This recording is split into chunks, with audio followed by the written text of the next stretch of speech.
So baby wanted to be in the intro to my video. I swear, even though she doesn't look like she wants to be here. So here she is.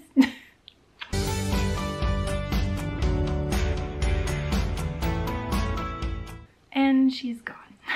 All right. Oh, baby. She rubbed her butt all over it. Honey, I think you just might need to get down. So I am still in my pajamas. I am not doing very good today health-wise. I am flushed right now. Wow, look at that. And so I was just not in the right headspace to record another digital minimalism video because it takes so much brain power, so much energy. And I promised one of those videos for this week to go along with last week's video, but I think I'm just gonna need to wait until next week or who knows when. So I wanted to do just a video talking about where I am. I went to Johns Hopkins yesterday for a doctor's appointment, so I wanted to recap that. I'm crashing on the Prednisone, so I want to talk about that. There's just like a lot going on, so let's get into it. So like the main frustrating part about chronic illness for me and my particular complexity of chronic illness is that it is just so unpredictable. Like last week, a week ago, I was on a much higher dose of prednisone and then you have to titrate down off of it, and it was only a 20-day experiment. So on the first like high dose of prednisone, I just felt like the Energizer Bunny. And with my chronic fatigue syndrome, I have never gotten energy from anything other than cephalexin, the antibiotic that I have talked about on this channel, and we don't know why, which obviously can't be on an antibiotic long term. We don't know why, you know, the prednisone gave me energy last week, but I was like so excited because I had energy to do, you know, housework, I couldn't do a lot, but I was, you know, trying to catch up on little things. I still can't stand for long periods of time, so I can't like, you know, cook food or do a lot of stuff there, but I was helping my mom feed all of our cats, and you know, I was outside trying to pull some weeds, trying to do some yard work to do some form of cardio, but it was really tough because I'm sweating so much. I'm sorry, these are my PJs, you're just gonna have to get used to this color. But I'm too hot to keep that on. But I was trying to do some cardio, but it was really tough because I had, you know, zero muscle mass because I've had zero energy.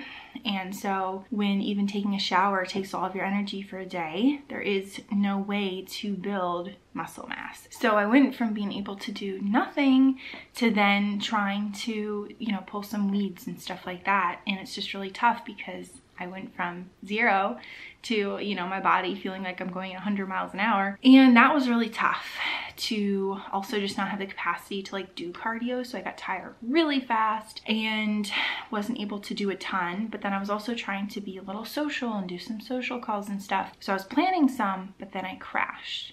And so about 8 days after I started the prednisone, I went outside to do some yard work. I was trying to do, instead of like maybe a half hour of yard work and going really hard, really intensely, and then just crashing, I was gonna try to do kind of more slow, steady, more extended period of time, rest for a bit, and then try it again. And so what's really frustrating is I don't know why I crashed. There's so many different possibilities of why I crashed on the prednisone. One of them is that I was in the sun a little bit more that day, and if I do have something like lupus, one of the autoimmune conditions that like we're considering, then, you know, you're not really supposed to be in the sun because it makes you sick, flares your symptoms. And so last Thursday, I was fully covered. The only thing that wasn't covered was my face and, you know, my neck. And I did some yard work and did that extended, you know, period of time, like I said, with resting. And then I got really sick and I felt like there was boiling water in my stomach. Just felt very overheated and I just couldn't cool down. Another thing I was doing was taking 2 baths a day because my joint pain, you know, doing a lot of work outside, my joints really needed to soak, and then I would soak again at night. And so also heat sensitivity, I think taking 2 baths a day was like not good for me. And so I started feeling really sick Thursday. I couldn't even sit outside in any form of heat and humidity on Friday. And I have just felt awful since then. And so it's hard because I don't know, maybe I had a sunstroke. I don't think I did. Or, you know, I don't know what this like boiling feeling in my stomach was because that just stayed around. And then like on Friday and Saturday, if I tried to do something, then I would start to feel that feeling and I would have to just like go sit down and lay down, and I just felt awful. Today, I just feel so tired. Like this vlog will be the one thing I do today because I've just not been able to do anything. Walking upstairs and I'm like, well, I need to go nap. And I've been napping so much. I'm not a napper. Usually I can't fall asleep even if no matter how exhausted I am. But I slept yesterday when we got back from Johns Hopkins. I have taken a nap today. So I don't know what it is. Also prednisone, you know, the side effects from that, titrating down off of it, your body reads it as like a stress hormone. And so maybe my body is just really stressed. And at this lower dose has no energy and is really under a lot of pressure from the prednisone. I don't know. But it's just so frustrating because how do you plan your life when you don't know how you're going to feel day to day? You can't. And it's just, I was hoping that I was going to have energy on all of the doses of the prednisone. You know, we went from 20 milligrams, now I'm at 10, and tomorrow I go down to 5. And I don't. Even at half the dose, I don't have half the energy. And that's really frustrating. You know, another possibility is maybe I got sick. Maybe I picked something up last week. I didn't go out, but my mom had to go to some doctor's appointments and get some blood work and stuff. Obviously, she was wearing a mask. But with the prednisone, you are highly susceptible. You are literally immune suppressed from medication. And so you're highly susceptible to getting sick. And so, you know, my mom was feeling a little under the weather last week. My dad's been really tired the last couple of days. So maybe, you know, maybe I'm sick. So also the uncertainty of like, there are like 1,000 different variations of like what could be causing me to be tired, and we don't know exactly what is causing it. And that's really frustrating too. So I've just really been struggling because I'm so excited to have energy. You know, I was so excited to be able to do some form of physical activity, whether that was, you know, pulling a few weeds here and there or something like that, going for a walk on my deck and just walking back and forth on my deck, like trying to build some muscle. And then that was just all cut after like 8 days. Trying to be more social, and now I just don't have energy to do anything. And it just sucks so much. So I don't see my rheumatologist until June. So I don't know. I think we're just going to see how I feel off of the prednisone for a while, but it just sucks to not have any energy after feeling so good. And I am so grateful for those, you know, 8 days or whatever, like beyond grateful to have been able to do some physical activity, to be able to be social. It didn't touch my brain fog. In fact, it almost made my brain fog worse. My brain has just felt shot, which is also really frustrating. I just wanted to kind of come on and talk about the uncertainty of chronic illness. Day to day, you can wake up and feel so different. And then planning your life is really hard. Trying to explain that to friends and family and be like, yes, yesterday I was able to do the stairs 10 times. Today, I am not. It's so hard to adapt, to try to be resilient with those changes, try to bounce back when we hope for something or we plan for something or we expect something and then that doesn't work out. Like hoping that I was going to have energy for all of the days of the prednisone and then not. Also yesterday, you know, we went to Johns Hopkins to see the head of the POTS clinic there. She's also a rheumatologist. Her background is incredible. She focuses on Lyme disease, which I was first diagnosed with. She focuses on long COVID now, which I have a vaccine injury, so I have symptoms of long COVID. You know, she works with POTS, she works with autoimmune conditions. And so like her background is just so perfect for my health condition, and we were so excited to like add her to the team. Obviously it's pretty far for us to travel, so it was just a long travel day in the car. And then, you know, once we got there, it was a huge hospital and we were waiting for about an hour before they came in, which is like totally fine. I totally understand. She's a very, you know, busy lady, but it's just really exhausting because I had to be on for that whole hour because at any moment she could have walked into the room to start the appointment. And then it was about an hour-long appointment. And so where we kind of decided to do was she wants to get an MRI of my shoulders to see kind of more in depth of what is going on with me not being able to raise my shoulders. I start PT next week, and so she said, you know, definitely cool to go forward with that, but she just wanted more information on why my shoulders are, both of them, so incredibly painful. We know that they have osteoarthritis, but she was like, you still should be able to have a range of motion and you don't, and it was really concerning for her.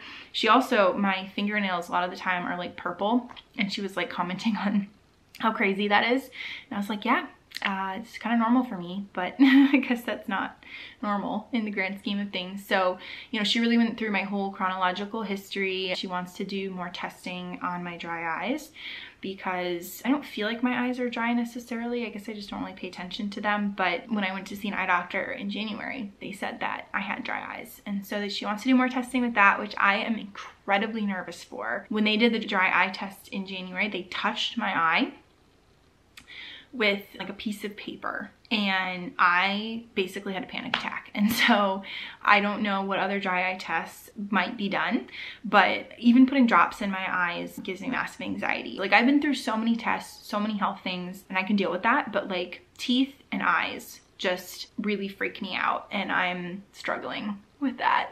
So if anyone has any suggestions for how to deal with like eye phobia and stuff, please let me know, because I'm really not looking forward to that. She said to go forward with the lip biopsy that I'm going to have done in June. And she also wanted, what else did she want? So she definitely said that she thought I had some form of orthostatic intolerance. There are different ones. And so she said, like, we'll definitely come back to that once we have more of these tests done and we have kind of a better sense of maybe what's going on. She definitely mentioned Sjogren's syndrome, which again, I just don't have dry mouth, and so I just wasn't like leaning towards that as the possible explanation for my autoimmune condition, because dry eye and dry mouth are like usually the biggest symptoms with that disease. But she was definitely wanting me to get, yeah, those dry eyes checked out. So it will be very interesting to see kind of the results of all these tests that we're gonna do. You know, having all of these different people on the team is really exciting, and hopefully we'll get some more answers soon of what is causing all this stuff, because she said, you know, at least with the autoimmune conditions, there are